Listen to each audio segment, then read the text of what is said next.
Remember, a company culture does not come from the company. It comes from the people. The people within the company make up that culture. Encourage those that love working for your company, that they are showing the wonderful things about the passion and care for the organization. You're listening to Bridge the Gap Season 5, a podcast dedicated to informing, educating, and influencing the future of housing and services for seniors. Powered by sponsors AccuShield, Connected Living, Hamilton Captel, Inquire, One Day, LTC REIT, It's Never Too Late, Meridian Capital Group, Solinity, The Bridge Group Construction, and produced by Solinity Marketing. Welcome to Bridge the Gap Contributor Wednesday. I'm Chris Heinz. It is that time again to dive in deep into the wonderful world of hiring. Now, I'm not sure if you've heard it or not, but supposedly there's a hiring crisis. Yes, I know we all know because we are living it. The reality is there are many ways to find candidates today. Some ways are easier than others, but none are easy. The reality is there is no silver bullet. There is no one way.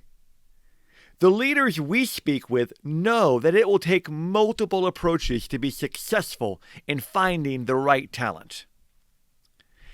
Let me make one suggestion. When you find someone who you believe is a good fit, don't wait to hire them. There is no written rule anywhere that you must interview 3 candidates before you can hire. While some companies have that preference, it's not a rule. I've checked. Yes, you want to find great talent. But it's my condition, especially in today's hyper-competitive candidate market. So, how the heck do you find great candidates? I know what you're probably thinking. Well, Chris runs a recruiting firm, so he won't give away any of the secrets. He won't let us see behind the curtain because he wants to keep that for himself. Au contraire. If you've been listening to any of my previous episodes, every time I am bringing you behind the curtain and sharing our best practices because I want to give back to the industry. I firmly believe that we should mutually share our gifts and capabilities. Now, if you were to ask a magician how you do that trick, their typical response is, very well. But I'm not going to go there. So let's look behind that curtain. And let's talk about the several ways that you can find the right talent. The first, employee referrals. I truly hope that your company has a robust employee referral program. In our opinion, it is one of the single best ways to find good candidates. After all, your employees understand the culture, the work, and they know who would be a good fit with the team and who wouldn't. We believe in it so much at Westport One that almost a third of our staff has come directly from referrals from other members.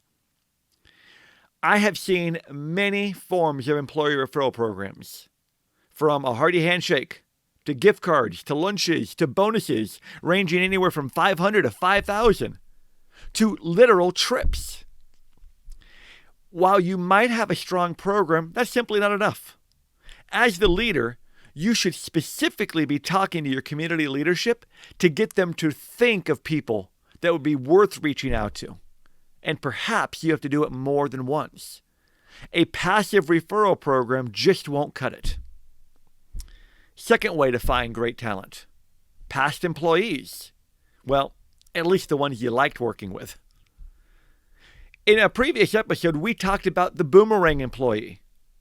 Perhaps it would be worth the effort to reach out to those that you did like and see how things are going with their new gig. Maybe it is not all that it was cracked up to be. The third way, job boards.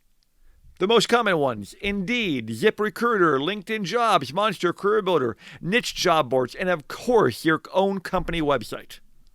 Here's a fact for you. 35 to 40% of the workforce is actively looking for a new opportunity at any given time. In the Great Resignation, that number was as high as 60%. Yes, we are slightly still in that, but we aren't completely there anymore. The reality is almost every senior living company has a careers page. And with some, they're better than others. But the real truth is not nearly as many candidates come to the company careers page as they do to the other job boards. If a candidate is particularly targeting a specific company that they would love to work for, then yes, they will look over that career page on a periodic basis. But the majority go to the job boards. The 200-pound gorilla in the job board industry is, of course, Indeed. Some organizations have expressed to us that they get great value from Indeed, while others complain that they are paying out their, let's call them ears, for the sponsored ads, but they just don't get much from it. In a future episode, we will talk further about effective job board ads, but I simply want to say, make sure you got a good one. For the purposes of candidate sources, it is truly worth evaluating job boards to determine if they're worth it to you. Most of you are probably already doing so. But I caution you to keep a solid eye on the costs so that you could definitively define if you are finding value. If you are not evaluating it and keeping an eye on those costs, your monthly expenses can reach the thousands very quickly with little to show for it. The next way to find great candidates, LinkedIn. LinkedIn is a very powerful tool if used correctly, but it requires effort to first build your connections. Second, by adding value and engaging in the content of others while creating some content of your own. And third, through messaging. The great news is there is a lot of content creators in our senior living world that are amazing. So you have lots of things to be able to engage with. And in the market we're in right now, I don't know about you, but I can't scroll for more than 15 seconds on LinkedIn without seeing someone who's recently accepted a new position. And LinkedIn is great at promoting that. If you build your network of connections and you have the ability to interact with those connections, then you can reach out to them via messaging. But just remember a couple of things about LinkedIn messages. If someone doesn't respond, it doesn't mean they don't like you. It doesn't mean they aren't interested. It might literally mean they never saw it. Most people don't live on LinkedIn the way that many recruiters do. So they may never notice that they have a new message on the website or on the app. And the message that goes to them via email itself may go directly into their spam folder, or maybe to an email that they rarely use. The good news is those that are actively looking for a position, they are most active on the site, and you will have a better opportunity of them actually responding to your message. But it does not hurt and can be a tremendous value to reach out to your connections and let them know about an opportunity. The next, recruiters. Hi there, remember me? Your friendly neighborhood senior living recruiter? Yeah, recruiters. Over my almost 25 years, I know that we are not the right solution for every position. It would not be a good business decision for a company to fill every role through a recruiter. We aren't cheap. But when you do have a position that is hard to fill, or a confidential replacement, or a role that simply you do not have the time to wait and see if other methods will work. Maybe you've tried many of the other approaches that we've discussed, and you just did not find the candidates that you needed. That's when you call in the cavalry. But let me let you know, a good recruiter will be a valued consultant to you. A good recruiter won't try to shove misfit candidates at you. A good recruiter will find candidates that you probably won't find on your own. Or they may be able to attract those that you know, but you weren't successful in attracting through your other methods. I would like to consider my team to be a team of good recruiters. We are far from perfect, but we do know the right way to do things, and we do them while still being ethical and moral. Another approach, and this approach is important as an overriding approach for all the ones we've already mentioned. Build a strong employer brand. What do I mean by that? Well, you either have a good brand out in the market or a bad brand. Different way of calling a brand is your reputation. Every single method of finding the candidates is either hurt or helped by your employer brand. So how do you ensure that you have the best employer brand that you can? Well, the most important way is to treat your employees the right way. Not some of the time, but all of the time. The employees that are with you and the employees that have left you are the biggest calling cards to your employer brand. Other things to consider when it comes to that brand: your company LinkedIn page, your company website, Google reviews, Glassdoor reviews, your involvement in associations, your involvement in conferences. Now, beyond the company reviews, you have to consider the reviews of your individual communities. When someone is evaluating if they should go to work for you, they are going to review both your company and the community that they're considering, if it is a community level role. So you have to look beyond just the company and look at the community as well. Another tip for you is to make sure that you capitalize on the evangelists for your organization. Remember, a company culture does not come from the company. It comes from the people. The people within the company make up that culture. Encourage those that love working for your company, that they are showing the wonderful things about the passion and care for the organization, that they are sharing that on social media. They will, in reality, be your best sources for illustrating a strong employer brand. Now, if the perception on the street is that you have a poor reputation, don't just stick your head in the sand hoping people will ignore it. Be proactive to improve it. Whoever in your company has control over your Google, Glassdoor, Indeed company pages, respond to negative reviews without trying to be defensive. If the company went through a senior leadership change, scream it from the rooftops and work as hard as you can to get into as many media streams in our industry as possible. The fact is, perception will not change overnight, but you can work to improve the reputation one employee at a time. And don't be naive if you do have a negative reputation. Don't be defensive. Work on ways to improve it. So there are several ways to find great candidates. I truly hope that you have gained a nugget or two, and that you can use one or two of these ways to find your next great hire. But let me end with a statement of caution.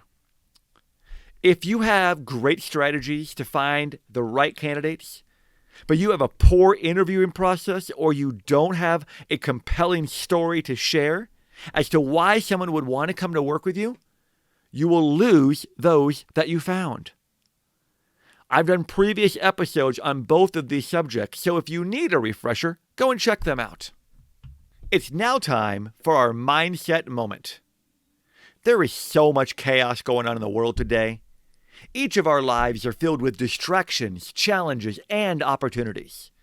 We have people coming at us from every direction, both in person and electronically. Many of these things are entirely out of our capability of control. For example, to my knowledge, we can't control the weather. We can't control the government or our politicians, except with our votes. We can't control what other people do in general, and on and on and on. With so many things out of our control, one option is to find a corner in your house or your office, curl up in a ball, and rock back and forth. Or we can choose to focus on the things that we do have control over. There are things in both our personal and professional lives where we can maintain both sanity and control. And if we focus on these things, we'll be in a much better position for success and happiness. The 4 things that we have control over: what you say, how you respond, what you do, and how you think. First, what you say. In the previous days of our life, what you said was purely from a verbal standpoint. In today's technologically advanced world, though, what you say comes in many forms, whether it be conversation, email, text, social media, video, Zoom meetings, and on and on. Regardless of the number of mediums that you have for that communication, you control your words. You control the words that you say, and you control the words that you type. You can control the tone. You can control whether you are negative or positive. You control everything about your words. Do you realize the power that you have with these words? You can build people up, or you can knock them down with these words. One added dimension of the written word, whether it be text or email, is that those reading your message can rarely, accurately read tone or intent into those words. So you have to understand this. Remember that you have the control over every element of your communication except for tone. The second thing you have control over, how you respond. And what I mean by that is you say something, verbally or in written form, and then somebody else says something. How you respond will make a difference in that interaction. Everything I just mentioned about what you say holds true for how you respond. But I wanted to make a specific point to keep how you respond front of mind. The third thing you have control over is what you do. Let me start out this one by stating that rarely can you control the actual results. But you do have control over what you do, and you have full control over your effort. While you can simply follow Nike's advice and just do it each and every day, I would suggest that you plan your days and your weeks to give yourself the best chance to be productive. An important element of effective planning includes creating a prioritization list. What are the things that you must do tomorrow in order for you to consider it was a day of impactful effort? And then, after those 3 or 4 things maximum, what are the next batch of things that are most important? Then everything else, if it gets pushed from day 1 to day 4, isn't going to hurt you. But don't let those things that are prioritized not get completed. Once you've created that list, do 2 things. Block out dedicated time on your calendar to actually do the task, and then stick to that time block.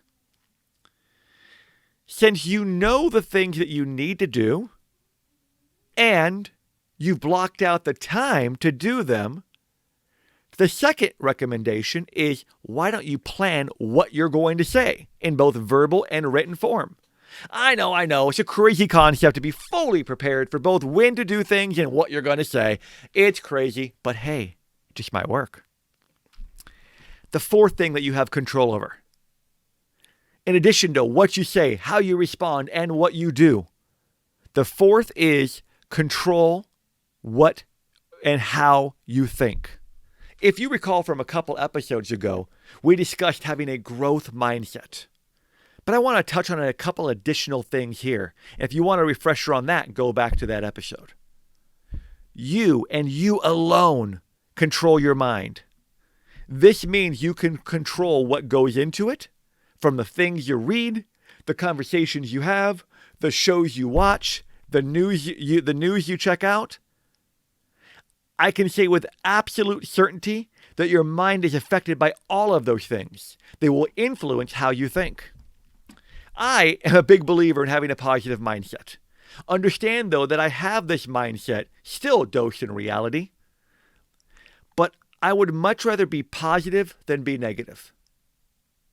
One way that I keep my mind focused on the positive is that I do several things that maybe you want to consider. Listen to podcasts focused on growth, inspiration, and positivity. If you need suggestions, reach out to me on LinkedIn. I'd be happy to provide one. One, though, could be Bridge the Gap, the Senior Living Podcast. Crazy idea. Second thing you might want to consider, Read or listen to books that can help you improve your growth mindset. Review who you follow on social media. Do the people you follow continually spew negativity, or do they bring some positivity to your feed?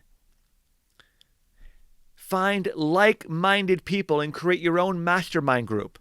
You don't need to pay thousands of dollars to belong to one. You can do it yourself with just a couple close people. Find a mentor who will hold you accountable. Last month we talked about accountability, and that mentor can be that accountability partner. Let's bring the subject of control what you can control all together. There are an infinite number of things completely out of your control, but there are these 4 categories that you have complete control over. So I'd like to send you off with a challenge. Over the next 4 weeks, work on each one of these individually. Week 1, work on what you say. Week 2, how you respond, and so forth. You won't be perfect in just 1 week, but you should start seeing significant improvements that will encourage you to continue on with your growth. If you can become your own expert on these 4 categories, you will see incredible improvements. And if you can control these things that you actually have control over, the sky is the limit, and I'm rooting for you. All right, that was fun for me. How about for you? If you have any questions, comments, complaints, or even conundrums, message me on LinkedIn. Stay tuned next month for our next chapter of Recruiting and Mindset Adventures. Again, this is Chris Heinz. Thanks for listening to this week's BTG Contributor Wednesday. Please connect with me at btgvoice.com. Thanks for listening to the Contributor Wednesday series on the Bridge the Gap Network. For a full library of episodes, visit btgvoice.com.